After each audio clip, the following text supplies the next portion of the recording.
Alright, now you're in the office at the hospital, and they'll have you come in so early in the morning, it's ridiculous. One time I went in at early as 3 o'clock in the morning. Are you kidding me? Yes, you will probably have to go in very early in the morning. Try to have everything that you need before you leave, such as you will need all of your insurance information, hospital papers that they give you, that kind of thing. Make sure you have a list of all your medications. Make sure you have a list of all your allergies. Your ID, of course you want your state ID as well as your insurance IDs, you know, that kind of thing. And a situation that recently came up with us is if you're going to have more than one contact person, have a list of who they are and how to contact them. You know, like this person with this phone number, this person with this phone number, so on and so down.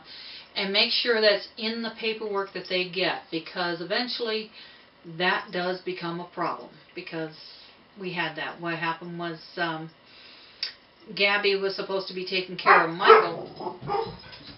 Gabby was supposed to be taking care of Michael, and instead they wouldn't let her have any information. They kept blocking her out of everything, and she couldn't do her job as she needed to because she wasn't on the paperwork.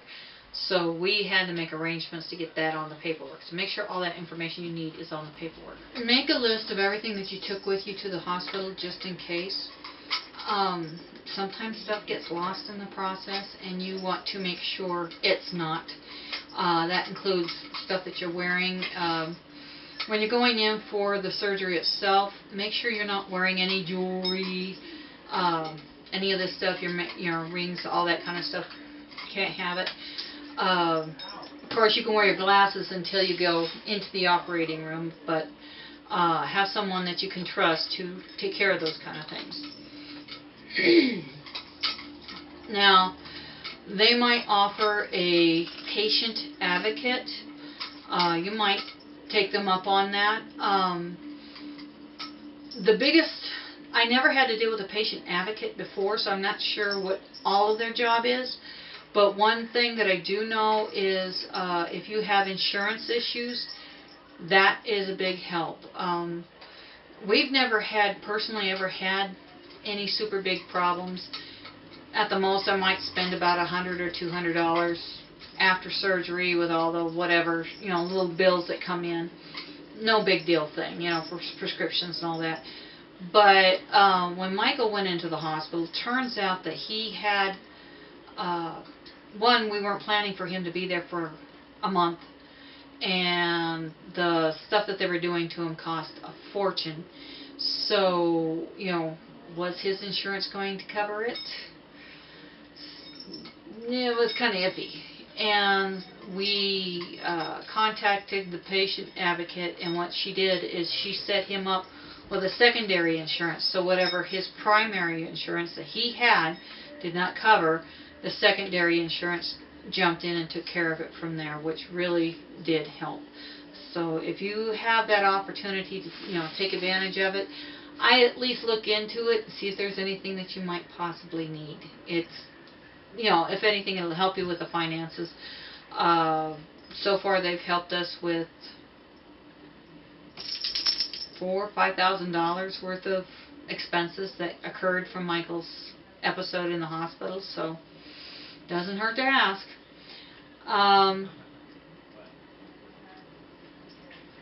There is one question that they will ask you. You shouldn't panic. It took me by surprise because I never had that question brought to me before until my last surgery, but I guess it's becoming more and more of the process. They will ask you, do you have arrangements for in case you pass away in the process of surgery? It's a good idea to have it ready just in case. But they just ask because, you know, stuff happens. But I wouldn't panic because they're, you know, the last thing they want is a lawsuit because you passed away because somebody did something stupid. So don't panic over it. Don't freak out.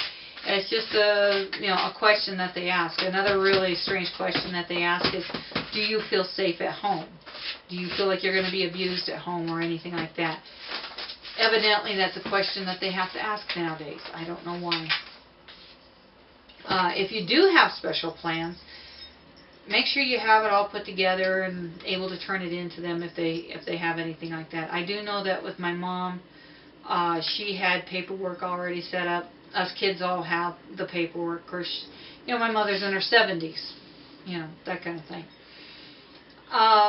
After you get done with all the paperwork, they're going to have you go sit down, and you're going to sit there and watch TV, read a magazine, visit with the family until they're ready to call you into the back.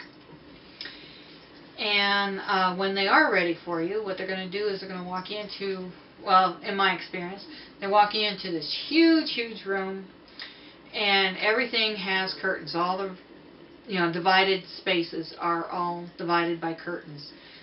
It's kind of intimidating, but you'll survive. It's not a big deal. And they'll take you over to where your little cubicle is going to be, and pretty much all that's in there, besides the medical equipment, will be a bed and maybe a couple of chairs. And at which point they will, and of course the curtains are going to be your walls, and very little privacy going on there, I'll tell you. Get used to answering the same questions over and over and over. Every now and then,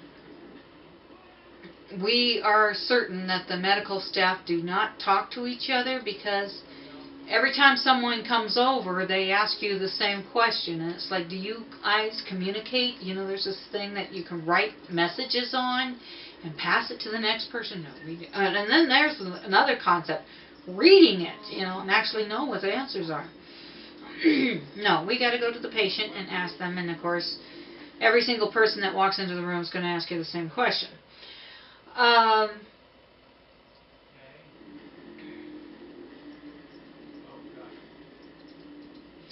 yeah, you're going to be asked to change into their stuff. The hospital gowns, and they're going to put socks on you. Now here's an interesting thought. The socks are color-coded, and depending on what color you're wearing depends on what they need to look out for. Normally when you're going into surgery, the socks represent that you're a fall risk, which is obvious because you're going to be doped up and medicated and surgery and stuff like that. You're not going to be too stable on your feet. So that's a kind of common thing. But yeah, the socks actually do have a color code thing to it. And then all your stuff, they're going to give you a bag, just a plain old plastic bag with a string on it. You put all your belongings in that bag, and if you're by yourself, they'll tie your belongings to the bed so that pretty much that bed is assigned to you and all your stuff goes with you. If you have someone to take care of that stuff, then obviously you would see that the stuff goes with that person. And another thing, they'll give you a chance to do your last chance potty thing. Ask them if they need a sample before you go into the bathroom. There's nothing more frustrating, and it has happened to me, to go in there, do your business, come out, and then they hand you a sample container. That's frustrating. It's like, I can't eat, I can't do anything, and we don't have hours. Sorry. So before you go in there, always ask if they need any samples or anything like that before you go into the bathroom. And that's pretty much the process getting started into that point.